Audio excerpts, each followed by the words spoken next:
አሳስቆ ሚነጥቅ አሳስቆ ሚያስቅ ክሮኤሺያ ብሔራዊ ቡድን በእውነት ይችላል። ሁሌ ይናቃል፣ መዳረሻው ግን እስከ ጥጉ ነው። ጥቋቁር ከዋክብቶችን አርበደበዱ። የጋና ብሔራዊ ቡድን ጎል ጋር ይሄዳሉ ግን አይመቱም።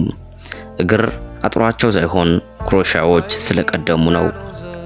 የዓለም ዋንጫ የመጨረሻ የምድብ ጨዋታ ጋና 1 ክሮኤሺያ 2 ነው። ግዲያውስ ክሮኤሺያ ሁለተኛ ሆኖ ማለፉን በእርግጠኝነት ሲያረጋግጥ፣ ጋና ደግሞ ሌላ ነጥብ ይጠብቃል በሶስተኝነት ተቀምጦ። ጨዋታውን ሙሉ በሙሉ እኔ ሚሊጌጅ ተንትነላችኋለሁ። ቻናሉን ሰብስክራይብ በማድረግ ቤተሰብ ሁኑ። የዓለም ዋንጫ የመጨረሻ የምድብ ጨዋታ ለማለፍ እድል የሚወሰንበት ክሮኤሺያ ከጋና ተጀመረ። ቀዝቀዝ ያለ ረገብ ያለ የተረጋጋ ጨዋታ ከሁለቱም ወገን ተመለከትን። ጋናውያን ኳስን በቸልተኝነት፣ ክሮኤሺያን ኳስን በጥበብ እጅግ እያስደመሙን መጡ። ሙከራ አታኪንግ ሁሉ ጠፍቷል። ግን በ17ኛው ደቂቃ የጋና ልብ ያስደነገጠች ሙከራ ፍላሲች ሞከረ፣ አንግል ገጨበት። ከዚያ ወዲህ የጋና ተጫዋቾች መደንገጥን ተያያዙት። የክሮኤሺያ ስነ ልቦና በአዲስ መልክ ሲታደስ፣ ጋናውያን ግን ተረበሹ።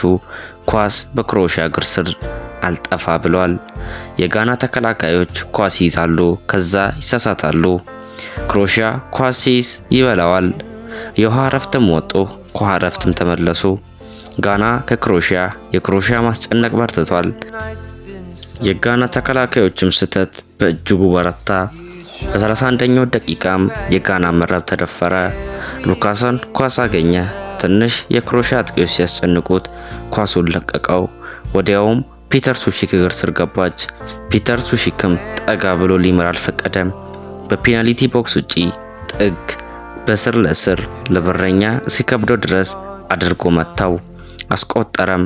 ወዘው ክሮኤሺያ 1 ጋና ምንም። ከጋና ብሔራዊ ቡድን በኩል አሪፍ የማጥቃት ሞራል ታየ፣ ግን አልቻሉም ነበር። ክሮኤሺያ በጨዋታ መበለጥን ጠልቷል። በጨዋታውም ቢሆን ጋና 1-2 ሞከሩ እንጂ ሌላው ሁሉ ክሮኤሺያ እጅ ነበር። 45ም ሞላ፣ 3 ደቂቃ ተጨመረ። ጣሩ ምንም አልመጣም፣ አለቀ። የመጀመሪያው አጋማሽ በዚህ መልኩ አለቀ። ሁለተኛው አጋማሽ ምን ያሳየናል? ምንስ እንጠብቅ? ጋና ካምባክ ወይስ አቻ? ወይስ ደግሞ ክሮኤሺያ ከአንድ በላይ አግብቶ የበላይ ትሆናለች? ወይስ በአንድ ብቻ ስንል ከተመን? እንግዲህ ቻናሉን ሰብስክራይብ እያደረጋችሁ ወደ ሁለተኛው አጋማሽ እንለፍ። ሁለተኛውም አጋማሽ ጋናውያን ጥቋቁር ከዋክብቶቹ ጀመሩት። አሪፍ እንቅስቃሴ ማየት ጀምረናል። ገና ከመጀመሩ ጋናውያን አንድ ሙከራ ሞከሩ። ሱሌማንም ማስደነገጣቸው። ጨዋታው በጂኦፖለቲክስም አውሮፓ ከአፍሪካ ነው የሚመስለው። ክሮኤሺያ እንደምናስታውሰው በሶቪየት ዩኒየን የነበረች አንድ ግዛት ነበረች። እቺ አንድ ግዛት በኳሱ ዓለም በተለይ በዓለም ዋንጫ ሳይጠበቁ ከሚገሰግሱ ሀገሮች መካከል አንዷ ናት። በሁለተኛው አጋማሽ ግን የጨዋታው መንገድ ለጋና አይደለ ይመስላል። ልክ በመጀመሪያው አጋማሽ ኳስ በክሮኤሺያ እግር ስር እንደነበረው አሁን ደግሞ ጥቋቁር ከዋክብቶቹ ስር ይገኛል። ጨዋታውም ቀጥሏል። የጋና አጥቂዎችም ሲታዩ ያስፈራሉ። አንድሬ አየው፣ ሴሜንዮ እና ጆርዳን አየው። ግፊታቸውም በዛው ልክ የበዛ ነው። ጋናውያን ለጎል ለማጥቃት ሲሄዱ፣ ክሮኤሺያዎች በመልሶ ማጥቃት ለመግባት ይሞክራሉ። ከጋና የአጠቃቅ ባህሪ በላይ የክሮኤሺያ አጠቃቅ መንገድ ያስፈራል። ግን የጋና ተከላካዮች እጅግ አሪፍ የሆነ የሚያስጨበጭብ ስራ ነው የሚሰሩት። ጨዋታውም ቀጥሏል። የጋና አጠቃቀም እጅግ ያስፈራል። አጥቂውን አላስመታ አሉት እንጂ እጅግ ያለቀላቸው እድሎች እየተፈጠሩ ነው። ጨዋታውም ቀጥሏል። ፖዚሽን ክሮኤሺያ 38 ጋና 62 ነው። የጋና ዱላ በክሮኤሺያ ላይ ቀጥሏል። ጎል ግን ከጋና በኩል የለም። የክሮኤሺያ ካውንተር አታክም ቀጥሏል። እንዲያ ብለው የውሃ እረፍት ወጡ፣ ከውሃ እረፍትም ተመለሱ። ገና እንደተጀመረ ጋናውያን ላይ ጥፋት ተሰራ፣ ቅጣት ምትም ተሰጠ። ቅያሬም በጋና ጨዋታውን ለመለወጥ ጆርዳን አየው በቶማስ አሳንቴ፣ ኑማ በሱሌማን ገባ። ቅጣት ምቱንም ተቀይሮ የገባው ኑማ መታው። ከኋላ ተንደርድሮ ሉካሴንስ ቀረቀረው፣ አስቆጠረ። ኦፈም ተባለ፣ አጨቃጨቀ። ዳኛውም ቫር ሊያይ ሄደ። ደጋግሞም አየ፣ ጎሉንም አጸደቀ። በ76ኛው ደቂቃም ጋና ከክሮሺያ 1-1 ሆኖ ደጋፊዎችም ጨፈሩ፣ ቀወጡት። ጥቋቁር ከዋክብቶችም ሁለተኛ፣ ክሮሺያ ሶስተኛ ሆኑ። 78ኛው ደቂቃም ማሪዮ ፓሊሲክ በማቴዮ ኮቫሲች ተቀይሮ ገባ። ጨዋታውም ቀጠለ። የክሮሺያ አጠቃቅ መንገድም ማስፈራቱን ተያያዘው።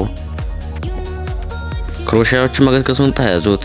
ሱኪችም አገኘ በረኛው ላይ የጋናን ጎል ተዳፈረ፣ መታው። በረኛም 90 ዲግሪ ተወርውሮ መለሰው።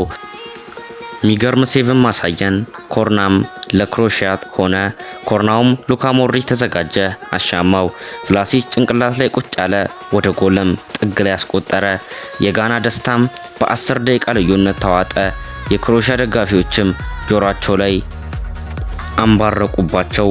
ክሮሺያ ሲገባበት ምላሽ ሰጠ። ጋናውያንም ለማጥቃት ሞከሩ፣ አልቻሉም።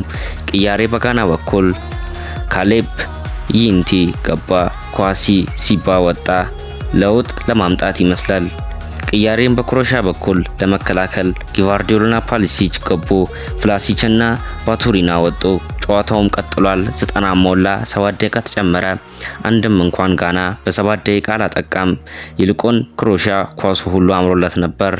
ጭራሽማ ያለምጡም ነበር። 97 ሞላ፣ አለቀ። ክሮሺያ 2 ጋና 1። እንግዲህ ምድቡም እንዲህ ነው። እንግሊዝ አንደኛ፣ ክሮሺያ ሁለተኛ፣ ጋና ሶስተኛ። መውደቋ እንደምረጋገጠችው ፓናማ አራተኛ ሆናለች። እስካሁን እንደተከታተላችሁኝ ተስፋ አደርጋለሁ። ቻናሉን ሰብስክራይብ በማድረግ የኔ ቤተሰብ ሆኖ ሆላለው። ቴንክ ዩ ፎር ዋቺንግ። ሰላማችሁ ይብዛላለው። አመሰግናለሁ።